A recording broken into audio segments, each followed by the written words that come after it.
Boy, do we have a lot to unpack. Just finished the Big Easy Open in New Orleans, Louisiana. How you guys doing?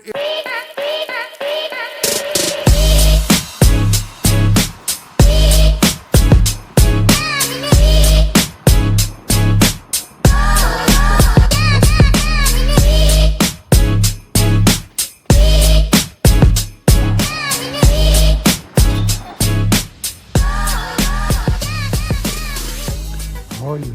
It is Joey with Oh Yeah Disc Golf. We having great times. We are having some groovy vibes, and we are always throwing some funky lines. Hope you guys are having a good one today. I am so excited. We have so much to talk about. I'm going to make it rock and roll. We are going to go as fast as we can, and we're going to knock these things out left or right to talk about a couple days afterwards, letting the Facebook, the Instagram, the TikTok, it's all social media slowly die down, slowly bring that bad boy to a simmer. As my social medias were going haywire the last 48 hours, talking about the endings, talking about debris gate, talking about the Big Easy Open, talking about it's too hard, it's too easy, the tee pads are this, oh my goodness. We're going to knock it out right now. I'm going to give you my 2 cents, and we're going to see if you agree, disagree. Leave a comment down below. Before I preface anything, I just want to remind everybody this is coming from an MA3. My lens is an MA3 47, level 47 MA3 player with no truly ambitions of ever being an MPO. I love this sport of disc golf. Absolutely love it. Stacy and I watched Friday, Saturday, Sunday, with the exception of Friday because we were in school still. We watched every minute of every throw for FPO and MPO all day Saturday and all day Sunday. And so we got some hot takes, but I want you guys to understand it is coming from an MA3, what I like to consider the common sense party. If I ever run for president of the United States, that's what I'm calling it, the party of common sense, because for whatever reason in the world right now, it seems we're losing our common sense. But in disc golf, sometimes I think we need to get back to having common sense. So we're going to talk about that right now. Big Easy Open. There was so much talk about this. I saw the interviews with John Huck about him designing it. And first off, he has designed a ton of courses here in the Austin area. I love them all. He made the comment, I love watching and playing disc golf where there's no real... Oh, let me take that back. There's no manufactured OB. No manufactured OB. You throw it into the water, you throw it into the water. You go over to the road, you go to the water. But I, as a player and as somebody who watches disc golf on TV, I don't like looking at the disc golf, the converted ball golf courses that got 700 million white flags because we're going to make manufactured OB. That's just me. If you like that, then that's on you. I just don't like that. All right. Disc golf is meant to be played outdoors, in parks, in the woods. And I really loved 99% of this course. I really loved it. I thought it was a great course. I thought to go right after Florida. I thought it was a great second, I guess it's Elite Series, right? I thought that was great. I was really worried coming in about the tee pads because that's nothing what we heard was the tee pads. That being said, I did not realize that the tee pads were not on every hole. I thought they were on every hole. They weren't. So that was a big positive for me. Now, the only thing I would say from a visual from somebody watching it through the television, and I don't know exactly how you fix it, I wasn't the biggest fan. Probably the only thing I wasn't a big fan of is it looked like a fourth grade geometry lesson. You had the red rectangle, then you had blue, then you had yellow, and I just wasn't a big fan of that. I think you can get along with just, maybe a dark gray or a black. I don't think it necessarily, if you want to go red just because they made it extended for the guys that throw, and so it was very easy to tell whether they're on or they're not. I thought that was okay. So my arm can be twisted a little bit for the red box. I wasn't a big fan of the colors, number one. Everything else, I was a huge fan. All right, I was a huge fan. You had 10, if I counted it right, 10 MPO players finish under par. 10 out of 99. You had 3 FPO players. Shout out Holland Haley, who won by 8 strokes. And she shot combined 3 days, if you didn't know, 8, drop 9, -9 in 3 days. The next closest, Valerie Mondahondo, and shout out Lisa Fakis, Round Rock, Texas, right down the road, at a -1. Those are the only women that shot under par. And then you had, like I said, 10 out of 99 guys shot under par for the tournament. And I am okay with that. I think it was pretty much perfect. Ricky Wysocki, the second day, had a hot round of -10. I am great with that. I think -10 to -12 as a hot round, I think that is a perfect number. I personally don't want to see. Disc golf, in my opinion, is not like darts or bowling, because I've heard those two sports being compared to, if you got to just, everybody's got to get birdies. Everybody's got to get birdies. If you don't get birdie, you're losing. I don't necessarily agree with that, and maybe it's because I'm an MA3, and maybe it's because I'm just not that good, and I'm okay with that. If that's your argument, I'm okay with that. But I just don't want to see pros shoot -15, -16, and so all of a sudden in 3 days they're -40. You're like, come on, guy, like that. Like, I'm sorry, but that means there's some great shots, or the course is just too easy. And again, I think John Huck, I don't know if it was a conscientious effort, but I did notice on the TV that the grass was a little bit longer. They did not cut it. And so that did keep a lot of the discs from skipping a lot, which I thought helped the players. There was one hole, I can't remember about it, that I think was a little off with. They put, if you were going to go, they wanted you, if you're going to go clear the water on your first shot, you're going to have to really clear it, because they kind of raised up to make the footing a little bit worse. I'm okay with all of that. I really am. I thought the trees themselves were awesome. You got to see the shot from the TV. You got to see, I don't know if it was an alligator or a crocodile, but it was an old dinosaur in the water. On some of the previous things, they had some snakes in some of the previous practice rounds. Nobody got injured or hurt, so that was awesome about that.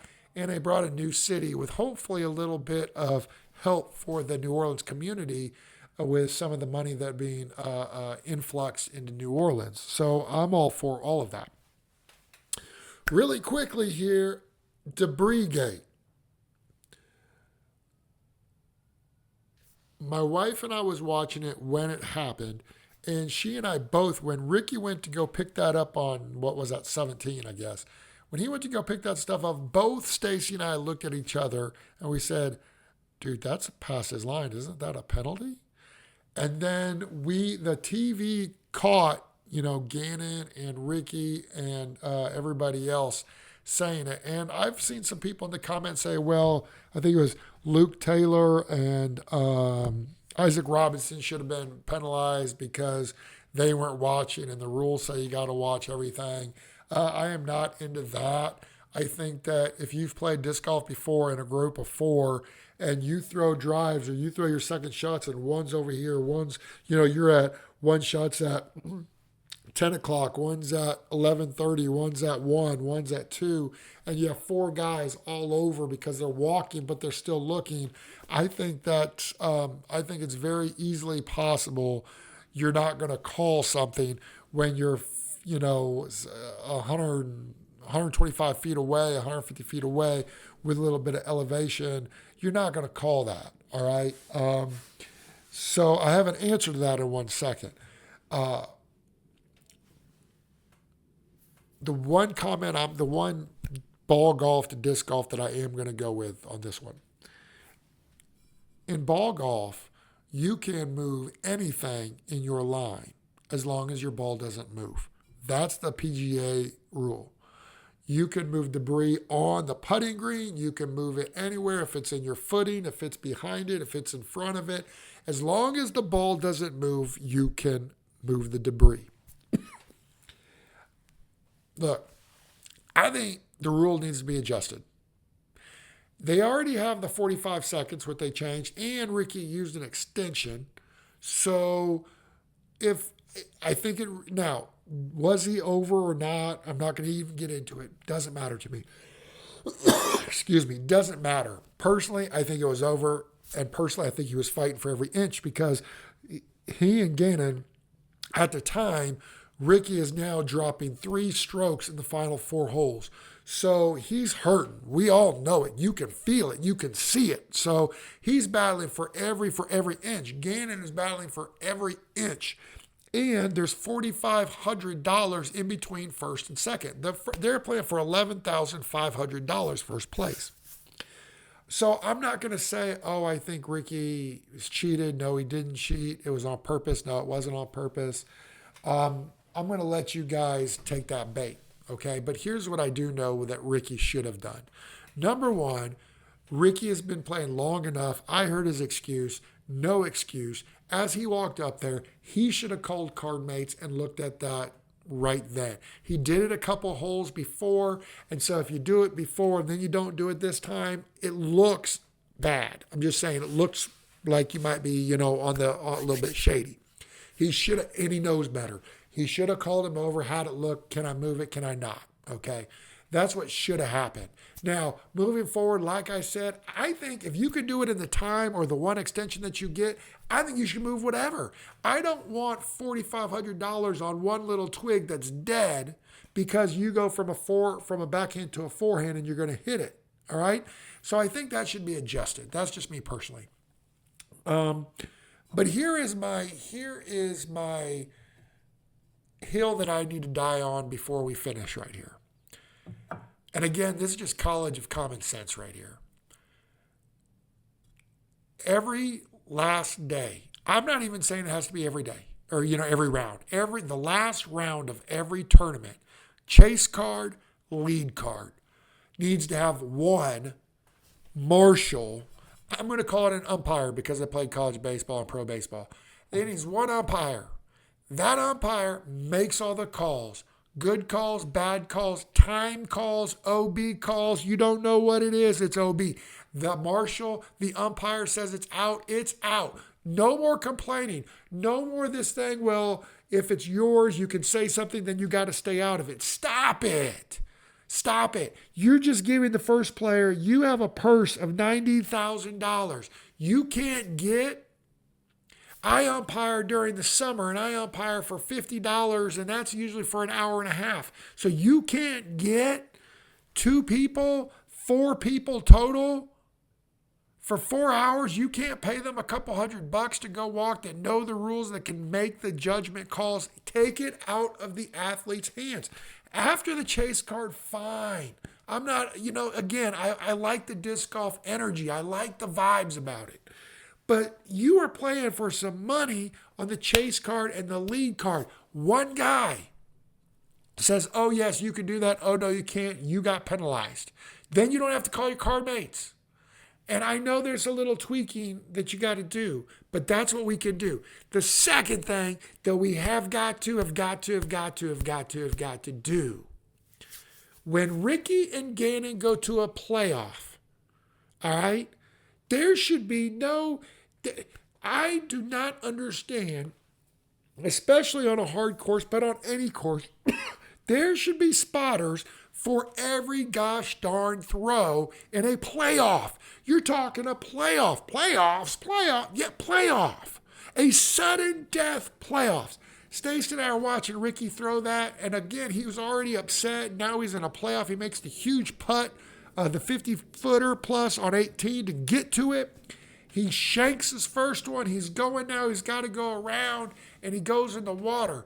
And again, I'm not there. But when I look at it, both Stacey and I have a disagreement, and we're watching the same dang thing. All right? And then go to hear it as they're discussing it.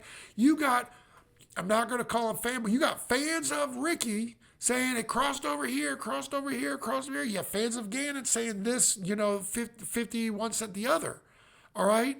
what are we doing on the pro freaking tour that we can't have somebody on a sudden death playoff? It makes way too much sense to have two people or even one person, fine, that goes and watches it to know where it lands. Yes, it crossed over here. No, it didn't. You know there's water there. You know there's OB possible. Where does it go? You're going to test the guy that's throwing the and then they're playing for $4,500.